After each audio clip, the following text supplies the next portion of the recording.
आता बघूयात पुणे जिल्ह्यातल्या टॉप 9 बातम्या। खडकवासला धरण क्षेत्रात सध्या 79.2% पावसाची नोंद। दरम्यान हे धरण 80% भरलं। गेल्या वर्षीपेक्षा 10 टीएमसी पाणीसाठा जास्तीचा। सुरुवातीच्या काळात चांगला पाऊस झाल्यानं धरण क्षेत्रामध्ये सध्या पाणीसाठा वाढला। पुणे जिल्ह्यातील जलसाठवण स्रोतांची पडताळणी सुरू, तर प्रत्यक्ष जागेवर जिओ टॅगिंग करून ठिकाण निश्चित केलं जाणार। आतापर्यंत 10,000हून अधिक बांधकामांचं जिओ टॅगिंग पूर्ण। पिंपरी चिंचवड पालिकेनं महसूल संकलनासाठी राबवलेल्या धोरणात्मक पावलांना यश, तर मालमत्ता करासोबत पाणीपट्टी वसूल करण्याचा निर्णय।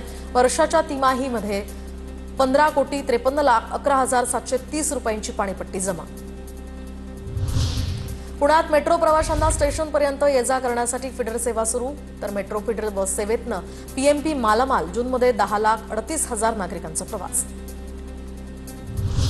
पुण्याच्या मावळमध्ये कृषी अधिकाऱ्यांकडून शेतात भात लागवड, तर सध्या पाऊसही पोषक असल्यानं भात लागवडीला वेग। भात लागवड करत कृषी अधिकाऱ्यांकडून शेतात मार्गदर्शन। सणासुदीच्या काळात खोबऱ्याचा तुटवडा, तर किरकोळ बाजारामध्ये 420 रुपये किलोचा दर। नारळी पौर्णिमा गणेशोत्सवाच्या काळात खोबऱ्याला मोठी मागणी। नारळाची आवक न वाढल्यास दरामध्ये उच्चांकी वाढ होण्याचीही शक्यता।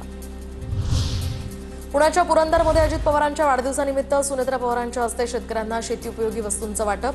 पुणे जिल्हा युवक राष्ट्रवादीचे अमित झेंडे यांच्याकडून या वस्तूंचं वाटप। पुरंदर तालुका राष्ट्रवादी काँग्रेसचा स्तुत्य उपक्रम। पुण्याच्या नीरामध्ये दिव्यांग बांधवांकडून माजी मंत्री बच्चू कडूंचा सत्कार। दिव्यांग बांधवांच्या आंदोलनाला यश आल्यानंतर बच्चू कडूंचा सत्कार।